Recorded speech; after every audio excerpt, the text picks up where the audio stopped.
মৎস্যজীবী সমবায় সমিতি নির্বাচনে 2 বিজেপি প্রার্থীর নমিনেশন বাতিল করায় গতকাল পথ অবরোধ বিজেপি সমর্থকদের। মঙ্গলবার দুপুর 2:30টা নাগাদ বিজেপি কর্মী সমর্থকরা বিজেপি পার্টি অফিস থেকে মিছিল বের করে এবং পরবর্তীতে গঙ্গারামপুর মহকুমা শাসকের দপ্তরে ডেপুটেশন দেয়। এই ডেপুটেশনের জন্য বংশিয়ারি থানার পক্ষ থেকে প্রচুর পুলিশ কর্মী উপস্থিত ছিল। মহকুমা অফিস চত্বর জুড়ে বংশিয়ারি থানা মৎস্যজীবী সমবায় সমিতির ভোট অনুষ্ঠিত হবে আগামী 24শে আগস্ট। নমিনেশন সাবমিট হয়েছে গত 7 তারিখে। 9 তারিখ স্ক্রুটনির পর বৈধ প্রার্থীর তালিকা প্রকাশ করেনি। গতকাল বিজেপির 2 জন প্রার্থীকে বাতিল করে মৎস্য সমবায় আধিকারিক। এরপরে ক্ষোভে ফেটে পড়ে বিজেপির সমর্থকরা। মোট আসন 6টি, তৃণমূল এবং বিজেপি মোট প্রার্থী সংখ্যা 12। কী কারণে নমিনেশন বাতিল হওয়ায় গতকাল রাত্রিতে বংশিয়ারি এলাকায় বিজেপির পক্ষ থেকে পথ অবরোধ করা হয়। অবরোধে আটকে পড়ে প্রচুর যানবাহন। ঘটনাস্থলে পৌঁছে নীরব ভূমিকা পালন করে বংশিয়ারি থানার পুলিশ। পরবর্তীতে পুলিশি হস্তক্ষেপে পরিস্থিতি শান্ত হয় মঙ্গলবার। সেই কারণে গঙ্গারামপুর মহকুমা শাসক অভিষেক শুক্লার কাছে বংশিয়ারি মৎস্যজীবী সমবায় সমিতির ভোটের বিষয়ে গতকালকে সম্পূর্ণ ঘটনার ভিত্তিতে মহকুমা শাসককে লিখিত আকারে জানানো হয়। তবে এই বিষয়ে মহকুমা শাসক বিজেপির সমর্থকদের জানান খুব তাড়াতাড়ি এই বিষয়গুলো মিটিয়ে নেওয়া হবে। আপনারা এসডিও অফিসে এসেছেন? আমরা এসডিও অফিসে এসেছি। এখানে বুনিয়াদপুরের যে মৎস্য সমবায় সমিতি আছে, এই মৎস্য সমবায় সমিতির এখানে সদস্যরা অনেকেই উপস্থিত আছেন। তো এখানে সমবায় নির্বাচনকে কেন্দ্র করে তৃণমূল এবং বিজেপি উভয় নমিনেশন দিয়েছে। 6টি করে সিট, 6টিতে আমাদের ক্যান্ডিডেট হয়েছে। আমরা অলরেডি প্রচারও শুরু করে দিয়েছি। বিজেপি সমর্থিত প্রার্থীরা বাড়ি বাড়ি যাচ্ছে। ইতিমধ্যে হঠাৎ করে কালকে শুনতে পারলাম যে ভারতীয় জনতা পার্টির সমর্থিত 2 জন ক্যান্ডিডেটের নমিনেশন তারা বাতিল করে দিয়েছে। তার আগে আমরা একদিন আগে থেকে আমাদের যারা বিজেপি নেতা কর্মীদের কাছে এই যে ফিশারি অফিসার আছেন এখানে তৃণমূলের চটিচাটা, সে বারবার করে ফোনে বলতো যে আপনারা আসেন, এটাকে আন্ডারস্ট্যান্ডিং করার চেষ্টা করেন, কেননা তৃণমূল এখানে ভোট চাইছে না। উনি বুঝে গিয়েছিলেন যে এখানে ভোট হলে তৃণমূলের পরাজয় আর অবশ্যম্ভাবীভাবে হবে এবং সেই জন্য তারা ভোটকে অ্যাভয়েড করতে চেয়েছিলেন। বিশেষ করে এই বিধানসভার যিনি বিধায়ক আছেন, রাজ্য মন্ত্রী আছেন, তিনি ভোটে যেতে চাইছেন না। এটা গণতন্ত্রের ক্ষেত্রে লজ্জা। আগামী 26-এ তারা এইভাবে ভোটে না লড়াই করে নিজেরা শক্তি দম দেখায় ভোটকে প্রভাবিত করার একটা চেষ্টা। তার মধ্যে থেকে দেখা গেছে উনারই অঙ্গুলি হেলনে এখানকার যে ফিশারি অফিসার আছেন, ফিশারি অফিসার এই কাজটা করে ফেলেছেন। কেননা কোনো রকম আমরা দেখলাম যে নমিনেশন বাতিল করার কোনো এখানে ঘাটতি আমরা সেই জায়গায় অনুভব করিনি। এটা পুরোটাই সম্পূর্ণভাবে চক্রান্ত করেই করেছে।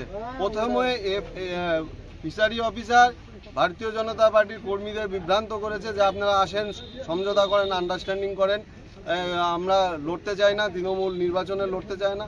সেই বিষয়টা যেমন প্রথমে তারা চেষ্টা করেছে, যখন তারা পারেনি তখন এই পদ্ধতি অবলম্বন করে ফিশারি অফিসার দেখুন যে উনি পালিয়েছেন। কালকে আমাদের সামনাসামনি হয়নি, ভারতীয় জনতা পার্টির কার্যকর্তা কর্মীরা দীর্ঘক্ষণ এই বুনিয়াদপুর বালুঘাট যে রোড আছে সেটা অবরোধ করেছিল। সেই জন্য পরিষ্কার ঘোষণা যে তৃণমূল জনগণের যে জনগণের যে ভোটের দ্বারা নির্বাচনে যেতে তারা ভয় পাচ্ছে। তো আজকে যার জন্য কি করলেন? আজকে আমরা এসডিওর কাছে আমরা লিখিত কমপ্লেন দিলাম।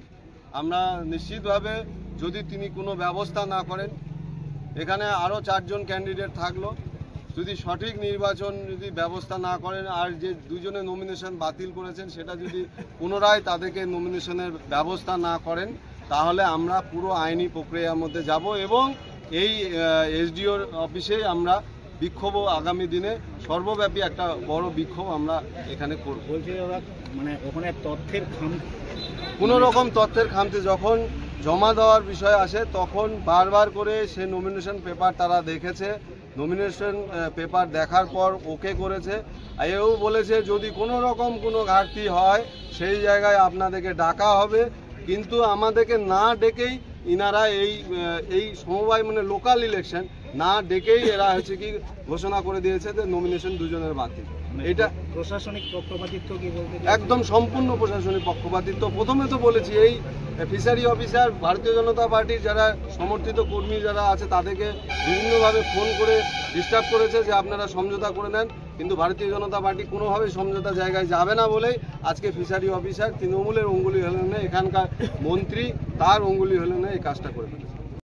আপনিও কি মুরগি প্রতিপালন করে আর্থিক লাভের মুখ দেখতে চান? হরেক রকম প্রজাতির মুরগির শাবক লালন পালন করে বিক্রয় করে লাভবান হতে পারবেন খুব সহজেই। তাহলে আর চিন্তা নেই, আপনার জন্য প্রচেষ্টা নিয়ে এসেছে সেই সুযোগ।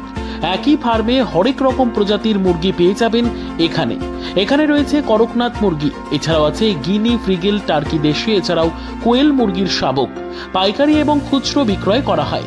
যারা মুরগি পালন করে লাভবান হতে চান তাদের সকলকে আহ্বান জানাই আমরা।